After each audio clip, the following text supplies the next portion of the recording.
kuri iyi Pasika nago tuziririze iminsi mikuru ya Pasika tutari mwijwe rivagiriza ikibi, dufise imitima yizera y'ukuri, turi abantu bagororotse imbere y'Imana.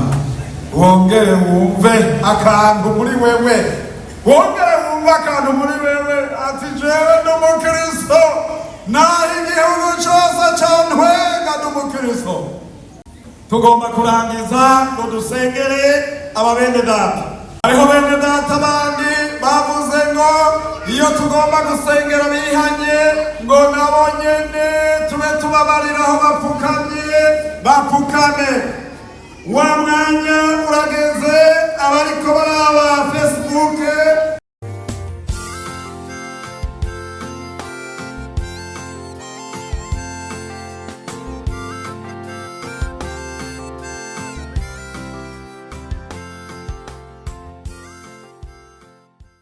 ubu rero tugira turabe ibyitwa navyo umunsi mukuru turiko n'umunsi mukuru w'iki Pasika. Nibuka ibiki n'ibiki muri Pasika?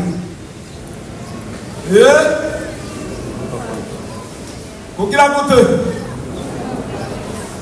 Aha, mubivuga mubikekeranye. Bakozi b'Imana, twibuka iki uyu munsi? Harimo gupfa, harimo kuzuka, harimo intsinzi, harimo iki, harimo ibintu byinshi cyane biri muri Pasika. Bamwe iyo mwaje muva ku munsi wa gatanu bari bababariye ngo ntimuzorye inyama hamwe mwahora, ariko kugira mwaraziriye ko mwategarana. Urumva uko n'ukwemera nako utandukanye.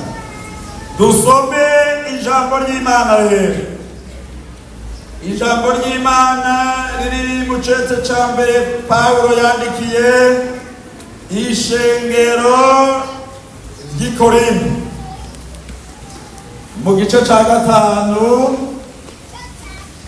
tumanuke duhere ku murongo wa 6 dushike kuri 8. Dusome mw'izina rya Yesu Kristo.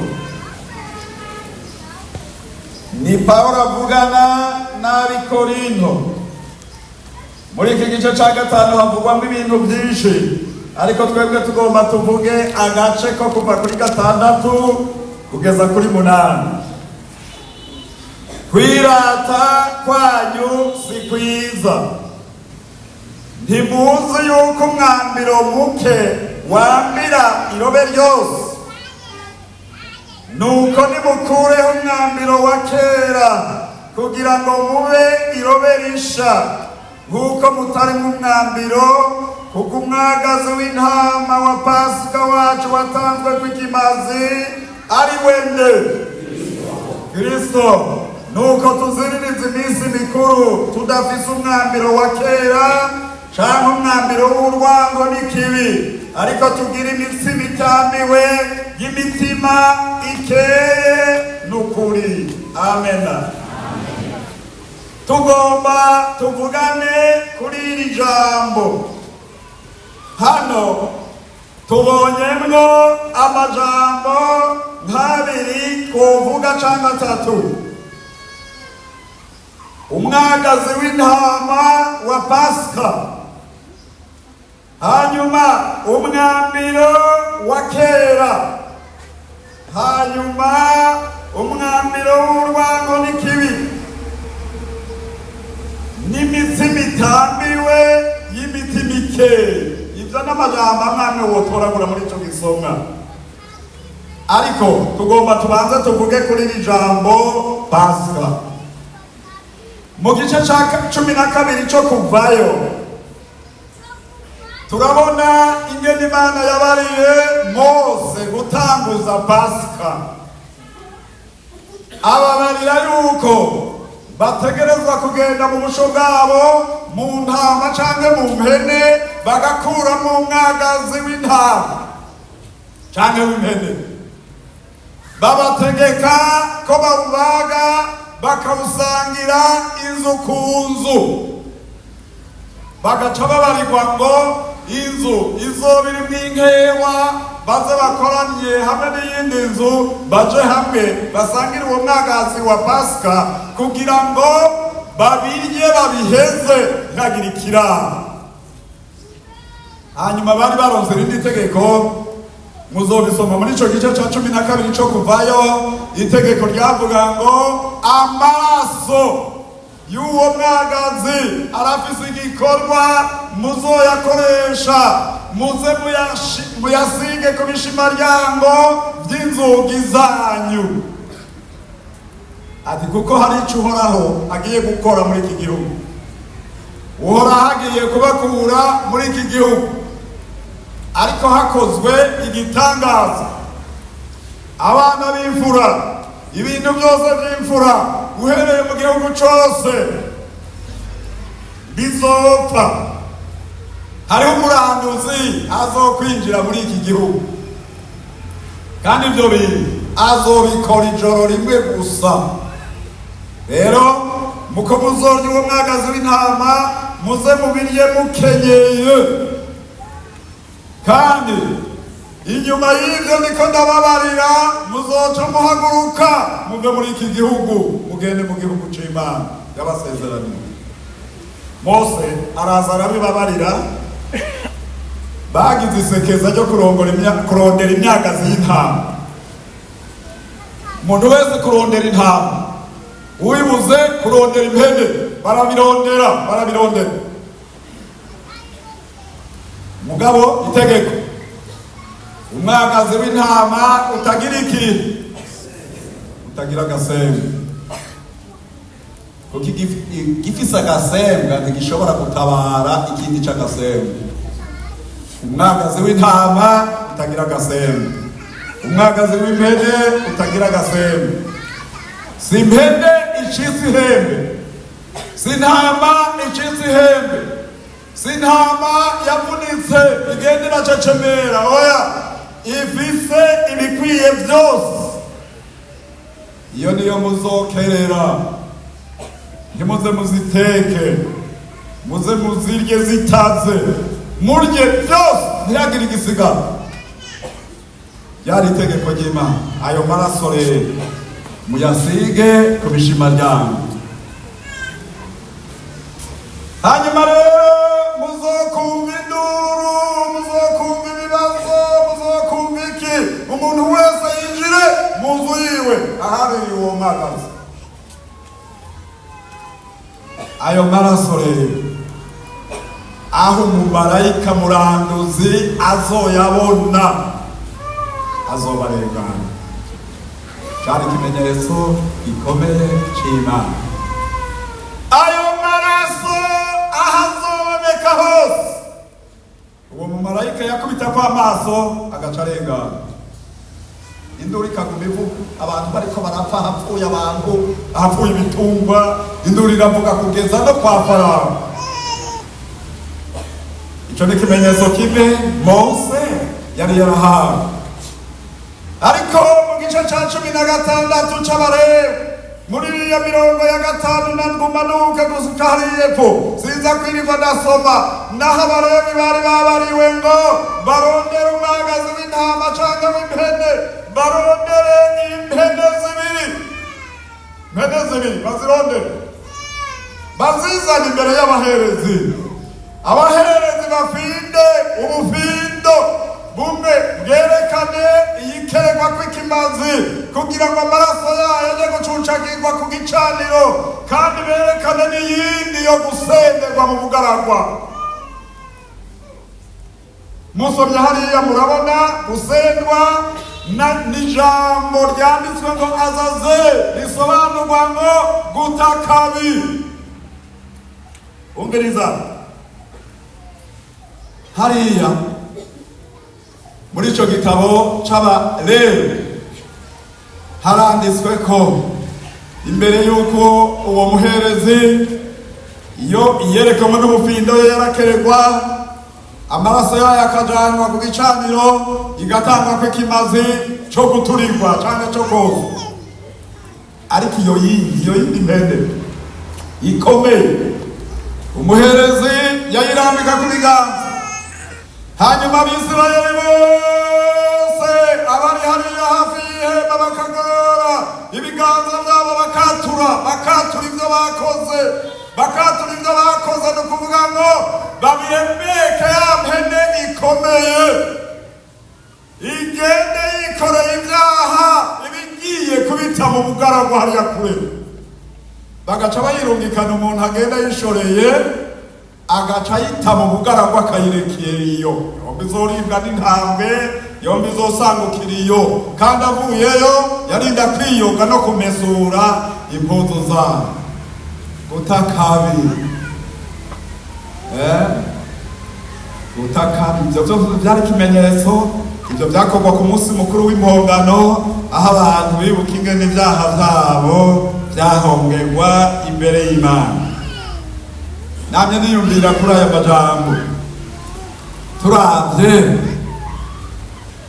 abigishwa canke abakristo bari mu mashengero ya Pentekote batakiriye ubutumwa kabisa cane gose, ariko ntitwataye akabi kuko indwano ntizihe. None abantu barakijijwe, ingwano muri bo ntizihere, barakijijwe mwe ingwano. Arabavuga mu Burundi bahora bavuga indwano ya runyota, abize kahise baraca bamenye ivyarivyo. Umwuzukuru niwe yambajije ati bambwira ndakubaza ivyo bintu bavuga vya runyota vyarabayeho, mbega inamyonga yarabayeho, mbega samandari yarabayeho? Aho ntibatubesha abo bantu ba kera ba Pentekote. Nagira twongere twibukanye kuri iyi Pasika, umwagazi w'intama wacu waratanzwe, ni Yesu Kristo yatanzwe kw'ikimazi. Tuziririze iminsi mikuru, twarataye akabi, twarataye akabi. Umuntu umwe yaranyandikiye, Pastor ngapfuba ukana kuza kundara, yamanyandikira iminsi myinshi, mugabo ngaha abakozi b'Imana bakambarira ibyapfunze uwo muntu. None nagomba kubarira umuntu wese yavutse yaba yiteguriye guhura ari gupfungwa, ari gupfa, ari kubaho, waravutse ibyo ni kandi ntuzorinda kubikwega bizizana, mugabo ntuzupfungwe n'ikibi. Wariyivye none ntibagupfunga, none warishe umuntu ntibagupfunga. None bagupfunze ni nabataje kukuraba bakoze ibyaha canke nibo wakoze ibyaha. Upfuye impfana niko bavuga Abarundi. Kubera iki? Ubundi yo muri radio televiziyo abona ubundi kuvuga butumwa ariko aravuga carazimya ngo izina rya Yesu ndahumye, wakuha ko wamubonye yavuze, ahubwo ihane uhinduke utakabi. None ijuru naryo ugira uzoribuza abantu ko barijamo. Reka twiganirire na Terence, niwe adakunda gushavura cyane. Pastor Terence, ninaguruka nduze uzoca ufata amaguru umanuka usubize hasi, canke wewe ninabona ugiye ngenda sigara nje ndagufata bizokunda.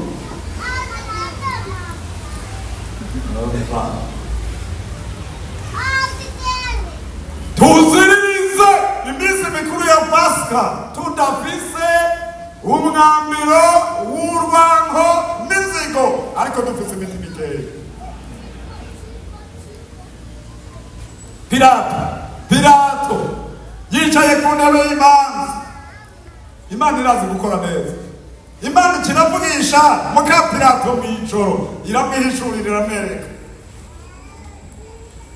wa mugabo wewe wamuca imanza ukagira ibi n'ibi ntihagire icugira uwo mugororotsi. Naraye ndota tubabazwa bikomeye kubw'uwo mugororotsi, kandi Pilato yaravyumvisenga atangura kuzangazanga, yemwe mw'abaherezi, yemwe mw'abayuda, mbega Kristo ndamugirente? Ngo yaja yamenye ko ari ishari ritumye bamubambisha. Kristo ndamugirente? Urwamo rwavuga ngo nibamurekure, nabambwe. Bariko baratura erega bavuga ko abambwa, urwamo rwariko ruravuga ngo nabambwe. Oya kubera iki? Oya nabambwe. Mbega turekure Baraba? Birakabona batarekuriye Baraba ntaca amaraso ya Baraba ntaco yari kudukorera, kuko umwagazi w'intama wategerezwa ko utagira gasembe. Baraba yari umwicanyi n'umwambuzi, nta maraso y'umwicanyi yari kutubohora. Umva birahuma abaherezi bakuru mwababwiriza, ukabona mw'ishengero havyutse umugumuko, ntuzobiharure ku bakristo. Abakristo ntibaguhamvya, nabo nyene n'abo bagabo mwicaranye haba harimwo umwe vyagoye yagiye kosha abo bantu muri kumwe ngo bakugirire nawe.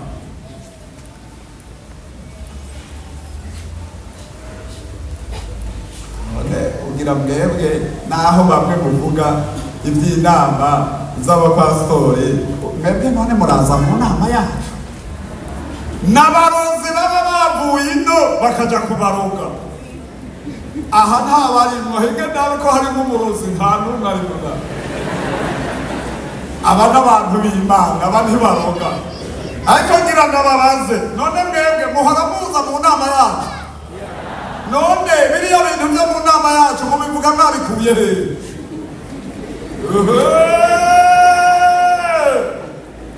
Umva,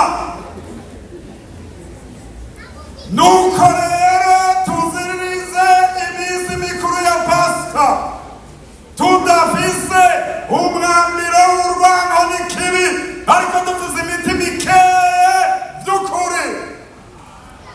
Amen. Umva, hariho ibintu mpora niyumvira, none gabana, aho twavugiye ubutumwa kuva tukiri bato, none ubuhanza bwatobotse kweri, ibizogenda uko nyene kweri. Umuntu ntiyari kudandaza akarondera amahera nk'abantu.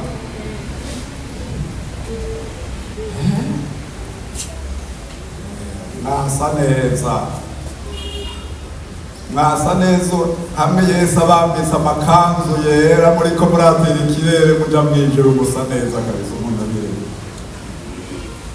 Ariko rero Imana yacu iragororotse. Hari umuntu umwe bigeze gucira urubanza ngaha ntibarutumbereza, ahanyana. Ajya rero jewe iyo ndicaye uriko urasigura canke iyo uriko urasenga, jewe ndumviriza kandi no kwandika nkandika. Ndabona ko yasenga yavuga hari mu myaka ya kera, bamwe ntimwari bwaza.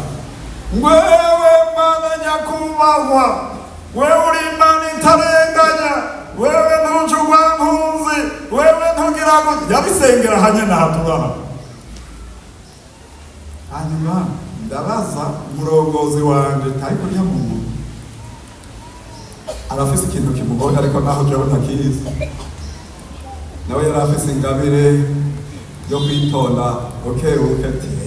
Urumva murazomwegera muyage mumwumve. Ariko sinarinze kumwegera, mu nyuma bitoborera hafi ndabimenya.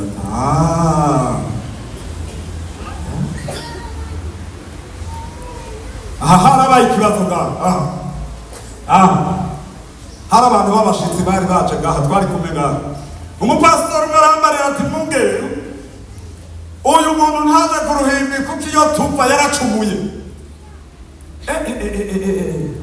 ndatuma abo bazananye baramutinya, baramutinya kumukorako kameze. Hanyuma canumba baha batamuzi, sohora urya mugabo agenda hari hanze. Babantu rero baca baronderamwo uwo yamureze. Inama bayigiriye hariya munsi y'umusaraba hariya, barahaswe kurwana, bavuga iki? Ngo muri twebwe nta muntu acumura muri twebwe. Vuga icatumye bamusohora. Ariko narashimiye Imana, hariho uwo bibaza ko ari we yamureze, kandi uwo nawe bibaza ko ari we yamureze, natwe twaramwemera, niwe twabona ko ari umukristo mwiza. Amen. Bamenye bakurumva abandi nibo bivuga, ariko ujya bavuga ngo niwe yabivuze, kandi si we yari yabivuze, byari byavuzwe n'umuntu mutoya. Mugabo bose bavuga ati byavuzwe na Sofoni, kuko ari we bizigira ko atokwihanganira bijya bintu byabaye. Erega niyo bagutera amabisi bibi urahema, none abandi ko batayabatera barayakujegeza. Hariko imicungwe, hariko imyembe. Ikibabaje nuko bahava bakorora iyihiye n'idahiye, ariko amabuye uyadejo.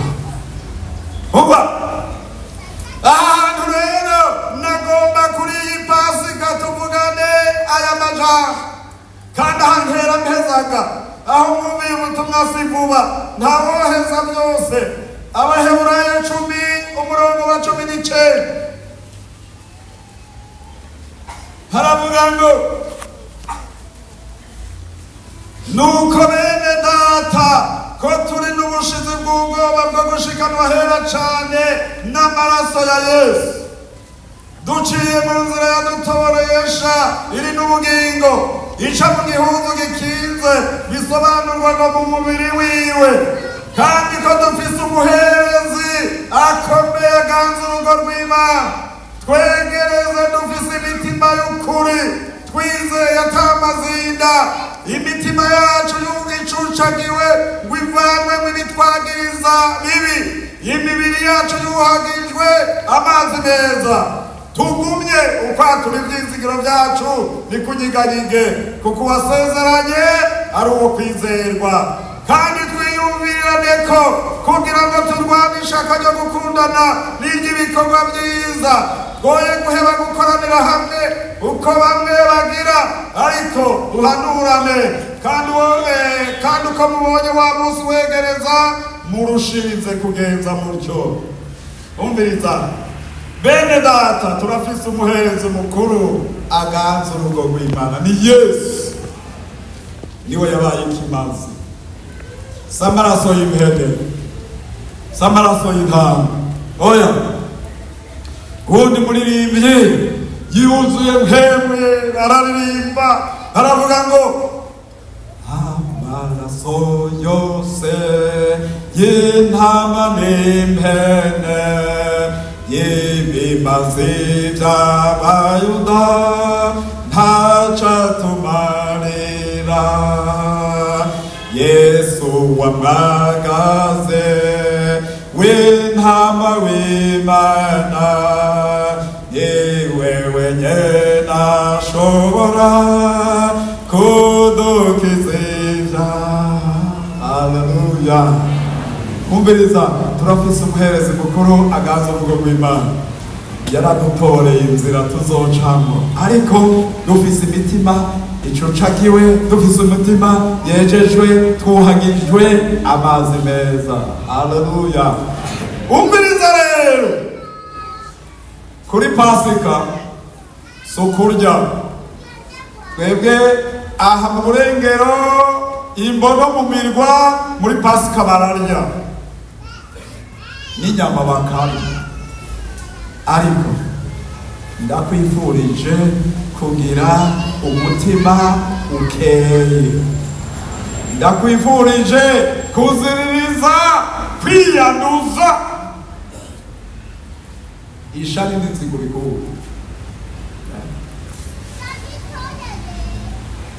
reka duhereze kuri 12:28 mu gitabo c'Abaheburayo.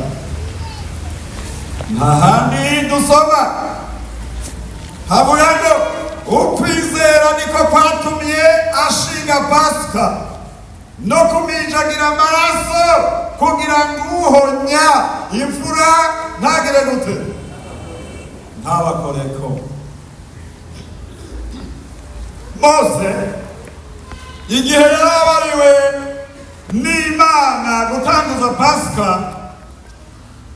bitabaye mu kwizera ntiyari kubikora. Baga impene, baga intama, cucagira amasha soko bisimajyango, hanyuma azobakiza. Mba utizera ntizoshoboka, ariko ndagufite ikiganuko niryo gira mpereze ko kuri iyi Pasika, kuri iyi Pasika umwami Yesu akuboneka amaraso yiwe. Uhoraho umucamanza niyakubona ko amaraso azogucira urubanza rubi. S'abantu oya umwami Yesu akuboneka amaraso yiwe ni kashe. Abamwakiriye bose bahaye ububasha bwo gucika iki? Amaraso yanje ni isezerano risha ry'ukugira ngo abantu bagire gute? Bahariwe iki? Warahariwe none warahariwe bya bindi bivahe. Kuri iyi Pasika nagomba bongere usubire mu mwanya wawe,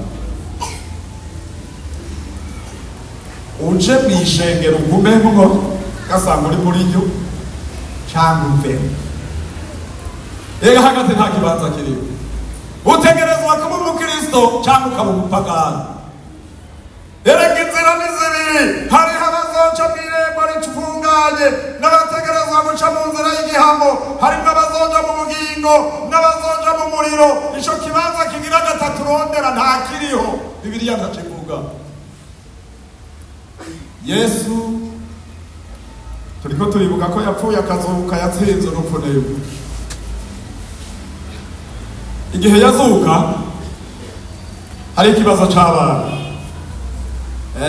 kandi kirikwa kirashika n'ubu. Abantu benshi barandika bakavuga ngo ibi nibi bizoba, ibi nibi vyabaye uku n'uku n'uku, bakarorera mwebwe nyene muhora mubisoma mukarorera ko bishika mukabura. Mukabura hirya yeje akongera akandika mukabura, ariko aha ko nta hantu badafise abantu benshi bize. Hari aho babariye Nikodemu, babarira nayo ba Yosefu ngo mbega namwebwe muri mu nama nkuru y'Abayuda bari muri Sanhedrin, namwebwe mwajimijwe mbonye umuntu nkamwe bamwe mbona universitaire ashobora gutwara igihugu. Umviriza nkabona ibintu ariko aremeza ko ari ibyo. Eka ndasiwe n'ubwo baba babimwitiriye. Erega hari umuntu yimanura ku gateka kiwe. N'abagabo muzobi inkandagira bitabo ariko ntimuba abanyabyaha.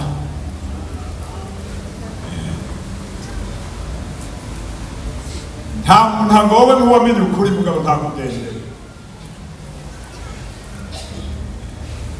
ngo cwi.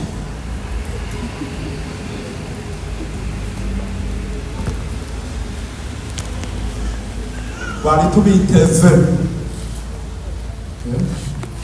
twebwe icyo dukora twariko turagenda, twariko dusenga, twari dukeneye kujya mu mugabo n'ubwenge bwiwe gushira ku kwizera yarose n'ijambo ry'Imana yari kazoza kishenge. None bijya bintu akora kweli uwo muzenzi gikorwa. Ewe mushumba wanje wo kwizigirwa, wizigirwe kuri bike uzohanga kuganza na byinshi. Abaherezi bakuru bari abantu bize ibyagezwe bitari bike, harimo abafarisayo, harimo abasadukayo. Ibyo babesha abantu byose birabura gushika ntibyashika. Hanyuma baraza abasoduranzi bararinda terega yazutse erega nta kundi yazutse umva hore twabimenye hora amahera ngaya mubihore ntimuvuge ko yazutse muravuga ngo bamwibye bamutwibanye Yesu yarazutse none byamenyekanye gute ukuri kuzoteba gutsindika iyo masha unamye imbere y'Imana ivyo urimo ntacyo bizokumarira ndakwifuriza gukizwa neza ukizwe neza reka kuvanga agakiza kawe waronse n'ibitagira ikimazi wari umukozi mwiza w'ishengero muri kazoza wohagarariye ishengero muri iki gihe turiko turajamwo ehera bagukikije none bamaze kubona ko ataco wobamarira vayo uhinduke wihane kuri iyi pasika uziririze pasika ufise umutima ukeye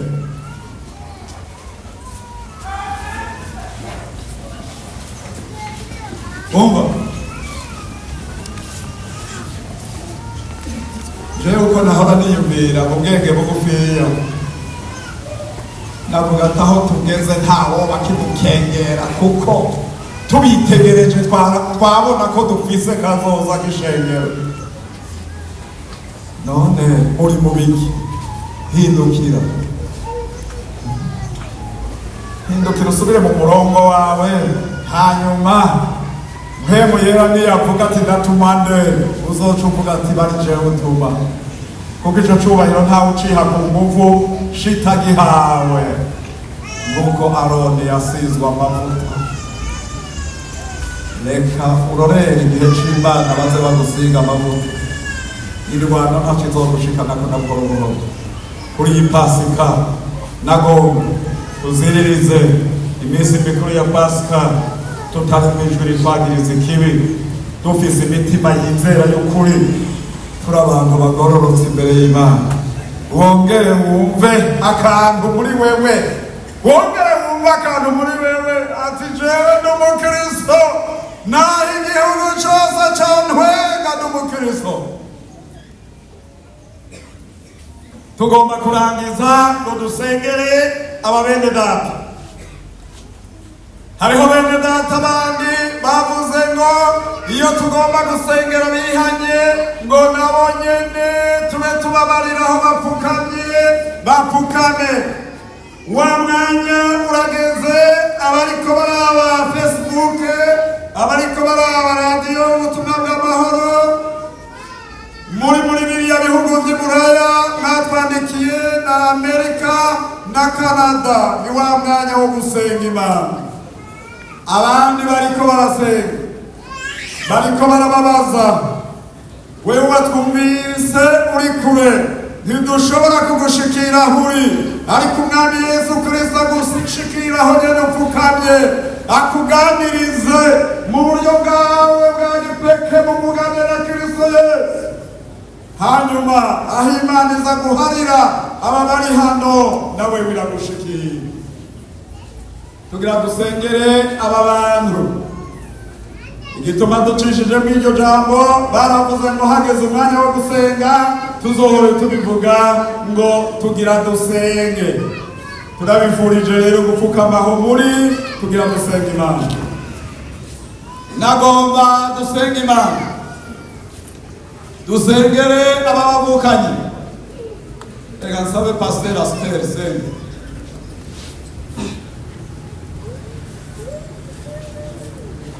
Mwami Imana yacu Data wa twese uri mw'ijuru wuzuye urukundo n'imbabazi tugushimiye Mwami uyu munsi mwiza waduhaye tugushimiye ijambo ryawe rimaze kuvugwa ingene Kristo Yesu umwagazi w'intama w'Imana agororotse amaraso yiwe yasesetse ku musaraba kugira ngo abanyabyaha baharigwe kugira ngo abari kure y'Imana begezwe hafi yayo kugira ngo abari mu rupfu kubera ibyaha baronke ubugingo turagushimiye Mwami kugomba kurema imitima mishasha muri aba bantu, imitima yejejwe, imitima yuzuye ukuri, imitima igororokeye Imana.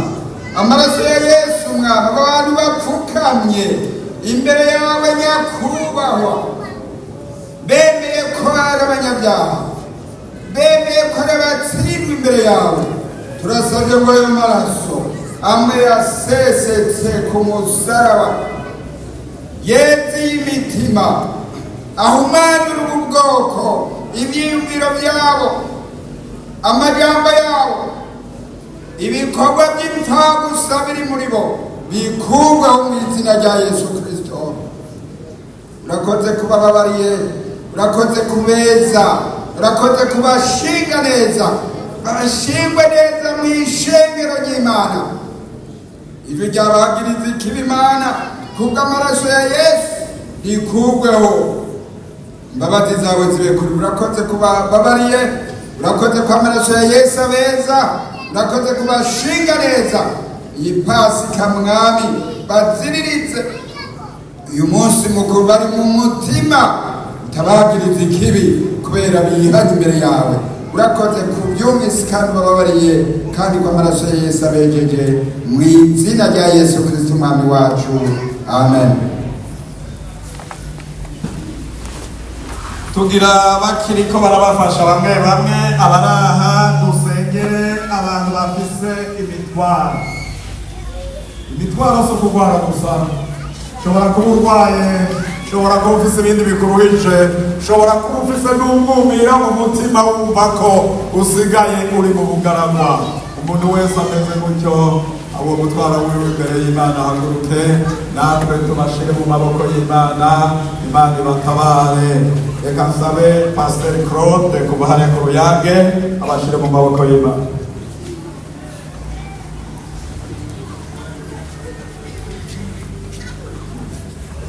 Mana data wa twese byagiye mu ijuru, turagushimiye ku majambo meza atuzana ubugingo umaze kutugaburira. Turagushimiye urukundo rwawe rwo rwatumye witanga ku musaraba kugira ngo dupfire natwe turonke ubugingo budashira bunerwa muri wewe. None nyakubahwa, ngaba abantu bose baje imbere yawe bafise ibibasesereje, wa munsi wavuga ngo birarangiye byose byo kubacungura, n'ibi nabyo byari manukanwa no gutabara, manukanwa no kongera kugirira neza aba bantu. Amagorwa yose umuntu afise arayagushikaniye, nawe gutabaza bakwizera. Reka ubushobozi bwawe bumanukire ku muntu wese yizeye, umwugururire urugi, usubire ubohore imitima Mwami bojwe ko wayigiriye imbabazi. N'aba nabo bafise ibibaseshereje nubatabare, basubire kubona inzira ahatagira inzira. Mwami, abibyabo byari byarabojwe n'umugwanizi, turasabye ubushobozi Mwami muhora bwongere kugira umuntu wese yongere kumva gutabarwa. Mwami, ukureho bya bindi byose abereye nk'imisozi, maze ubare mukugusha, nawe wongere kunezerwa no guhimbaza Imana. Uyu munsi wongere kubarera Mwami, umunsi wo kujabuka Mwami, bava muri bya bintu basesereje. Mwami, wongera kuja mu muntu. Urakoze ku munyembabazi, kandi ufise ububasha gukiza indwara no gusenyura imisozi, mu izina rya Yesu Kristo umukiza wacu.